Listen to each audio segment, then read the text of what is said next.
It's like a goddamn Christmas tree on this dash. So yeah, we got a new truck. Kind of work truck. Plan on throwing a plow on it. Excuse the wind. It's windy. Check this thing out. We just went and got Amber a new hoodie. What? No, we got to start on this side. Don't look too bad. A little bit of rust. 2007 Silverado 1500. Oh, we got some dents. Gotta remember, stupidity is not a crime. And it just keeps getting worse. And yeah. So this had a bag over it, but we upgraded. It's a 2007, and we got this thing for 2,000 bucks. I just went to a junkyard, got a front fender for it, and a door to replace that one. I got everything to fix the door. Yeah, she's pretty rough. Oh yeah. I gotta fix the door over there. She can't get in. There's no door handle on the outside, no door handle on the inside. I don't know where the key went. Oh, there it is. Let's throw that in. What are you doing? Put yourself in. Yeah, she's a mint. Sitting, well, you can see it's got the moss growing on it. Okay, roll it up, she says.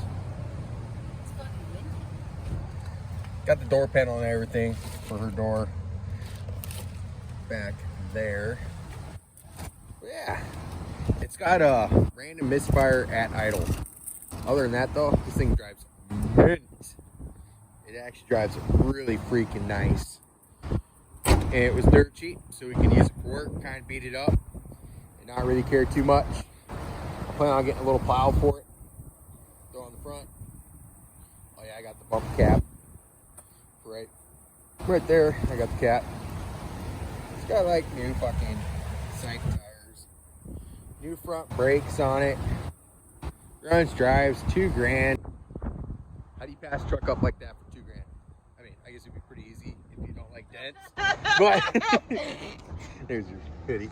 But yeah, like me, I don't care about dents. So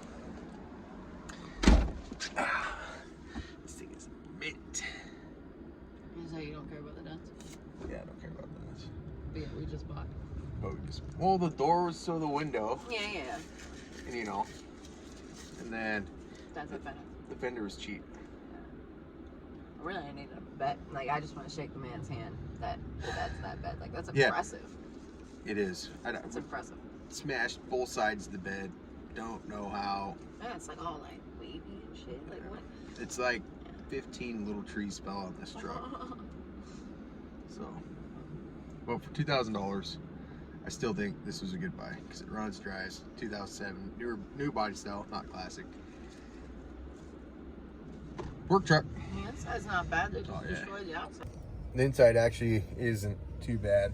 Like I said, we got the door panel and everything for that. I just gotta fix the exterior handle before I throw the door panel back on. But the dash ain't too bad, you know.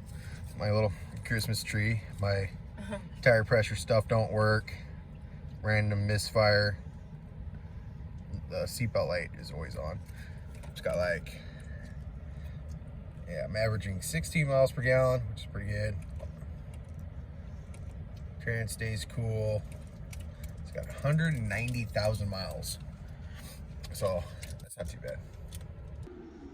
And despite all the damage, it somehow miraculously has a clean title. It's not a reconstruct, nothing like that. So I was like, he was asking $3,000 for it. I drove it, and I was like, man, I'm not gonna give you $3,000 for it. He pretty much just wanted it gone, so offered $2,000. Didn't think he'd take it. He sold it to me. So, all right, we just went ahead, got the interior door panel all knocked out, but first I had to throw a new door handle in. So got that all figured out. Works great. Fortunately, the window switch, man, that sounds annoying. There we go. put my hand over it. The switch for the window only goes down, don't go up. Both the switches for the back doors were bad. Yeah. Anyways, now the front door's done, I got Amber slaving away, taking the back seats out, at least the back seat, so I can pull this panel back, unplug the harness, and we can get busy throwing the door. And the door is easy to take on and off, but the harder part's getting the electronics undone.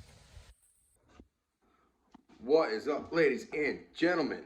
We are going to be working on the 07 Chevy today. That's right, the $2,000 hoopty. That means I got to get everything moved out here so I can pull that thing in here, and we're gonna go ahead and try to fix the misfire on cylinder number 4. All right, we got the whole truck pulled in, and so the probable causes, I think, for a cylinder 4 misfire, typically you would think coil pack or spark plug.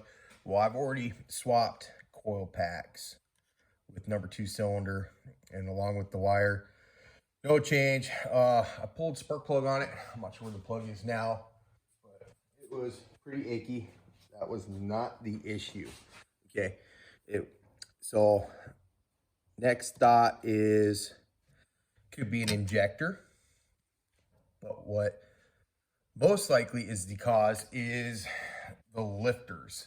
This truck has active fuel management, or AFM, or also known as DOD lifters and all that. And the way these actually work, when they go from V8 and they shut down to a V4, as far as what's actually running to conserve fuel, they restrict oil flow to the lifters.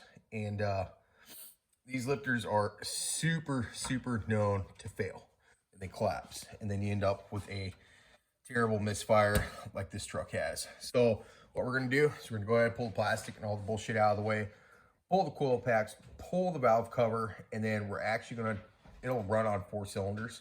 So it'll be running off that, and we can visibly see if the lifters are actually actuating and moving the valves.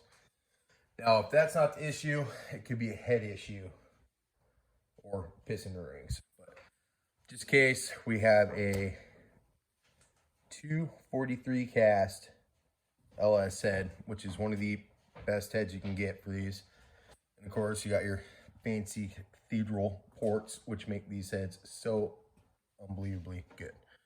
But yeah, so we got a spare backup just in case. But we're gonna get started pulling this thing apart and see if we can figure out exactly what's wrong with it. All right, so I went ahead and got the valve cover removed. It's kind of a pain in the butt, but no problem. I think we're gonna stand here. I'm gonna have Amber get off her phone and go start the truck. We're gonna see what happens. So we went ahead and kind of pulled all the injector wires and coil stuff out of the way, and I'm hoping one of these two doesn't work, or if they do work, then we're gonna keep searching for a different fix, because then it won't be the lifter. You in the truck, babe? Yeah. All right, go ahead and give her a crank. Yep.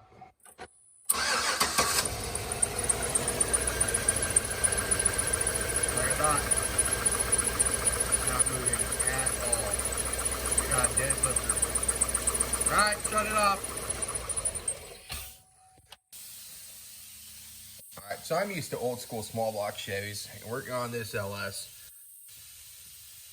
Let me tell you, this is so fucking easy. Holy crap. Intake bolts straight up and down. No silicone on the valley like you would have on a small block Chevy. Just lift it right off, no problem. Exhaust bolts. They're going into aluminum heads. Came out super easy. Old small block Chevy.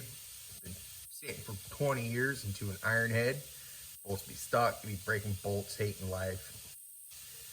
It just sucks. Those came out no problem. Got all the rockers out. Little, I guess, a girdle. I don't know what the fuck you call it. I don't know if this is really classified as a girdle or not, but got that out. Got all the push rods out. They look fine. Even on cylinder 4 with what I suspect as a dead lifter. But we're getting there. Putting Amber to work. She's slaving away. This is super easy. I didn't take the intake all the way off. I just lifted it up, stuffed the old empty quart bottle under it to keep it lifted. Pretty much all we got left is that thing, whatever the hell that is, right there. Gotta take that off, and I believe there's one at the back of the head too. And then pull the bolts themselves out of the head, which you can easily get to the ones in the top, obviously. And then you could pull this exhaust manifold back and get these bottom row bolts out as well. But overall, this has been not bad. Not bad. Even Amber was sitting there, she's like, well, this ain't that bad. Because I was dreading doing this because I'm used to old motors, which are a pain in the ass. And of course, we do this one, it's like, this is super easy. So, yep. Gonna keep plugging away. Would y'all look at that? We got that nasty, dirty old head pulled off the motor. What a chore, but me and Amber fucking knocked it out. I pulled a bolt out of there, and I pulled the cradle, or whatever the hell you want to call it, for two of the lifters. So I got one, stayed in it like this. Looks good, everything feels good. The other lifter, however, came out in two pieces. So you're not supposed to be able to slide these apart. They're not supposed to come apart. That's just like no bueno. I can't tell you the exact failure point. But yeah.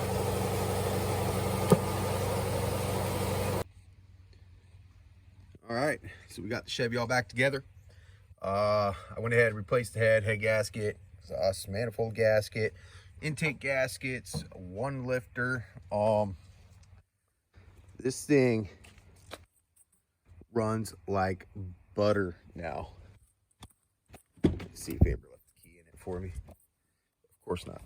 Anyways, I guess you guys just have to take my word for it. We just finished taking it out for the first drive. Everything stayed cool. I don't see any leaks anywhere. Everything sounded amazing. It actually shifts smoother now. And my dad, he actually runs a transmission shop. I talked to him about that because I had a super, like, I don't want to call it firm. It's more of a aggressive shift. Like, it slammed into gears. And the whole reason for that was because one of my cylinders were dead. Amber's calling you, dude. You better go. Go get your crunchies.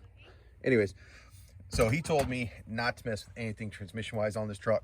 Fix the motor.